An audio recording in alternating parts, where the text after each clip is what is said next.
All right, everyone, Anna back again after a very long hiatus. I'm sure that you can guess I'm here today to talk to you about the recall of Governor Scott Walker. On Tuesday, petitions were filed in order to force a recall election between him and whatever candidate is chosen to run against him in a special election, which is going to be scheduled for around June. We needed 540,208 signatures, I believe, in order to recall him. That's a quarter of the number of people who elected him into office in the first place. When it looked like we were definitely going to be achieving that amount, about halfway through our allotted 60 days of signature collecting, they started shooting for 720,000 because it's always good to have a cushion because you know you're going to have to throw some signatures out. There's going to be duplicates, there's going to be fake names, there's going to be other signatures that for whatever reason are unable to be verified. So having some extra signatures is always a good thing. When the signatures were finally turned in on Tuesday, they had over 1 million signatures to recall Walker, which is 185% of the amount needed. There were also 845,000 collected to recall Lieutenant Governor Rebecca Kleefisch, and about 21,000 each for Senators Pam Galloway, Van Wingard, and Terry Moulton, who were all Republican senators. As in addition, there were also 20,000 collected to recall the Senate Majority Leader Scott Fitzgerald. So lots of political stuff going on in Wisconsin. There's going to be a lot of elections coming up once they've reviewed all the signatures and made sure that they're all valid and thrown out the ones that aren't, and making sure that they have, once that's all over, they have the correct amount. But what I want to talk to you about is what happens next. Already candidates are coming forward and starting to say that they would be willing to run against Scott Walker. Most notably, Kathleen Falk, who is a former county executive, has come forward and said that she's interested in running. There's a lot of names that are also being thrown around and people who are saying yes, no, maybe. Lots of people really want Senator Feingold to run, former Senator Russ Feingold, although he said that he's not going to run in this election. And so I guess we'll see what happens with that. But I want to talk to you about sort of the approach that's going to be taken to this election, because this can't be like any other election. It can't just be a Democratic candidate versus a Republican candidate. This is a special election. It needs to be treated very differently.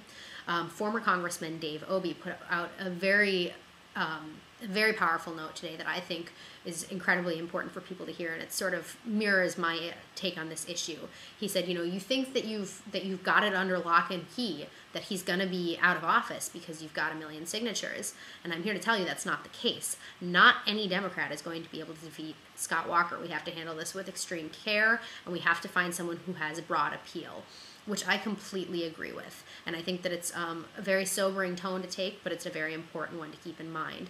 Because as we're talking about how we're going to proceed from this point on, we do need to think about who's going to win against him, who we need to appeal to in order to make that happen, and also what they're going to do when they get into office, and how we're going to go about running our campaign. So it's kind of 4 big things to think about. To begin with, the broad appeal, I think, is incredibly important. This is not about Democrats versus Republicans. This is not about union versus non-union.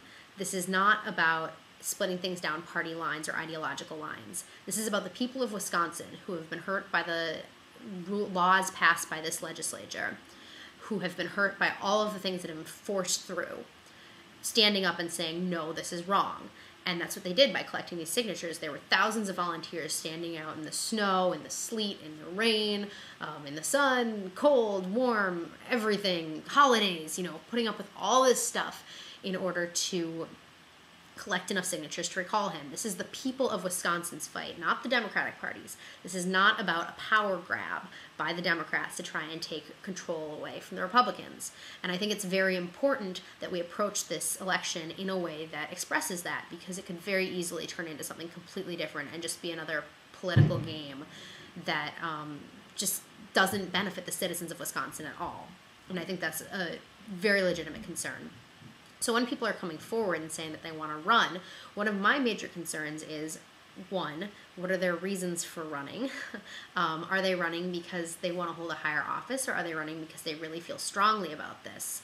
I think that our candidate, whoever we choose, needs to be someone who's been involved in this from the beginning, who can not only stand up and back their words with actions, but in fact already has. So I think that we want someone who was a part of the protest, who stood up against these bills that were being passed, who stood up for the citizens of Wisconsin this entire time. So I really think we need to be looking into the state legislature to find our candidate. In addition to that, the broad appeal is very important. We need someone who can understand the needs of the people in Madison, the needs of the people in Eau Claire, the needs of the people in Milwaukee, all over the state. I can't even think of all the towns I want to say, I'm sorry, but we need people who can understand, the farmers, the factory workers, the teachers, city people, the country people. One of the things that's been suggested is that our candidate should not come from Dane County, because Dane County is just one experience in many. I can definitely understand the validity of that. If they do come from Dane County, however, I think that they need to go out and they need to really connect with the people in the state and really talk to them, whether it's opponents, whether it's supporters. They really need to connect with the people of Wisconsin. This can't be one of those shiny, hiding behind political ads with pretty voiceovers kind of things where, so-and-so said they would do this, but instead they did that. Scott Walker said, no, that's not going to work. One of the things that I heard in response to the previous recalls of the state senators was that people were very frustrated with the way that it just looked like any other campaign. They didn't really feel like the candidates who were running against them were going to be any different or represent them any better, because all they were seeing was more of those same muckraking, finger-pointing ads playing constantly on TV, and it just really kind of annoyed people and rubbed them the wrong way. When we go forward with this campaign, what needs to happen is it really needs to be a grassroots, old school, driving around the state, talking to different people in different places, and more importantly, listening to them and what they have to say. How are they hurt by these laws? How are they hurt by previous laws? What do they want to see change? We need someone who is able to really connect with people on a very basic and personal level. And I think that's important, not just in our state, but in the nation at large, because there's a huge disconnect between what the lawmakers are saying and putting forward and the policies that they're trying to pass and what people really want, as we saw with the huge protests recently against SOPA, the Stop Online Piracy Act, where it was really clear that there was just this lack of understanding of what the constituents wanted. So I really think that we have a chance here to prove that this doesn't have to be the case, that we can really get back to the basics of governing in a representative republic, and really just sort of, think Bobby Kennedy, think Paul Wellstone, think people who really went out and made it their mission to connect with the people and to really say, okay, I want to see with my own eyes what's happening in my district and in the place that I'm going to be representing. In addition to that, I think that it needs to be someone with political experience. I know that there's a lot of talk of new faces coming in, but we really need someone who knows what they're doing and who understands the way the system works. So things like state senators or lieutenant governor, I think, are a great opportunity for new blood to come in and for people to say, okay, I want my chance at governing. I think I can do a better job than the person who's in office, but I really think that the person who runs for governor needs to be someone who already has experience. They also need to be someone who is willing to hold their ground. I don't mean someone who is not willing to compromise, because I think that compromise is important in any governing situation, because everyone's going to come forward with different ideas and you need to be able to work through them. But there's a difference between compromising and giving up on the important issues. And there are certain issues that I think the new candidate, if they make it to governor, they're really going to have to hold their ground on. They're going to have to overturn legislation which has been harmful to the state. They're going to have to find other places for money to come from other than massive budget cuts. Things like cutting the tax breaks that were given to large businesses and things like that. The position that they take, they're going to have to be able to hold firm to that position. They're going to have to say, this is where I draw the line and I'm not stepping over that line. They're going to need to be diplomatic and polite about doing it and able to work together with people with differing views. But they have to have conviction, and they have to hold true to those convictions, and they have to be accountable to the people who put them into office and the people who didn't, the people who voted against them. It's their responsibility to equally represent their opponents and their supporters and to really say, okay, how do I balance this out? And most importantly, we need someone who's going to bring our state back together. We've seen a huge divide in the past year. People just pitted against each other, private sector versus public sector, union versus non-union, Walker supporters versus opponents. It's been awful. It's been ugly. It's been damaging to our state. And we need someone who's willing to say, how can I heal this state? It's not just about getting into office and getting Walker out. It's not just about the laws that he passed or the laws that they're going to have to repeal or pass in order to fix the problems that our state is having. It's about being able to say, okay, we once had this great state that was really a bipartisan state. People worked together, people respected one another, and look what it's become. How can we work together in order to heal this divide? So we need someone who's able to do a lot of different things. And it seems like a tall order, but I really don't think it is. I think that there are people out there, even people whose names are being thrown around for the candidacy right now, who are able to do that. I don't think any of the people who have currently said, yes, I am absolutely going to run, are the best people for the job, in my personal opinion. I really want to see someone who has been on the ground, not afraid to get their hands dirty, been involved in this legislation process and in fighting for the rights of Wisconsin citizens this entire time. I really want to see someone who's not only going to back up their words with actions, but already has. I want to see someone who is not afraid to talk to the citizens in their district, in their state, and not afraid to listen to them and say, okay, this is what I'm hearing from the people. How do I take this back and turn it into law? How do I take this back and try and solve these problems that I'm hearing about? Who doesn't have that huge disconnect between themselves and their constituents, who understands, or at least tries to understand, the actual problems that real working people face every day. And who's just grounded and real, who doesn't have that politician vibe where they say one thing and do another.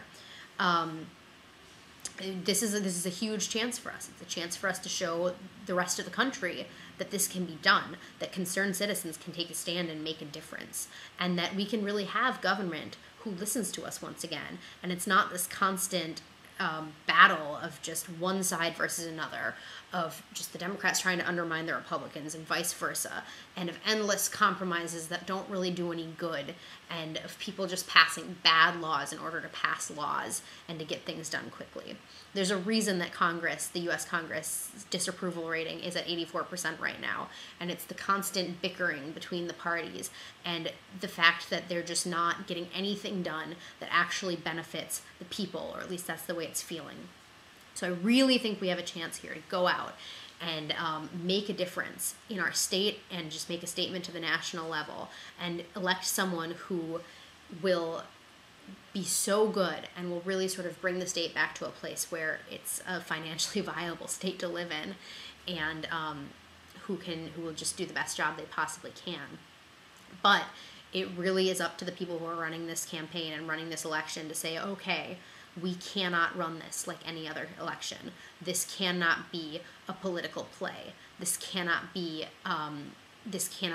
us trying to get our finger back in that pie. It has to be really, what do the people of Wisconsin need? So I'm sorry for rambling and repeating myself. It's been a long time since I made a video, but I feel very strongly about this, and I hope that anyone who's listening, if you feel strongly, please speak out and tell people and talk, because the powers that be who are going to be in charge of making all of this happen, they really need to hear what the people want, and they really need to make sure that they're in touch with what the people want if we're going to win this election, and more importantly, if we're going to bring Wisconsin back to its state of former glory, as people are saying, and just to make it a safe and economically sound place to live again, and a place where people can really respect one another, and where there aren't these underlying currents of hatred and anger. So that's my take on the matter. I'm sorry if it was long, and please, if you like what I have to say, share this video, because this message needs to get back to the people who are running this. This message needs to get out there. And we need to just say, enough is enough. We're done with partisan politics. We're done with all the games and all just the power plays and the power grabs. We want real representation of our interests, and not of yours, but of the people of Wisconsin. That's what this is about. So thank you for listening, and I hope it wasn't too rambly, and I hope you enjoyed it, and maybe I will make another video blog soon, who knows. And recall. All right, goodbye.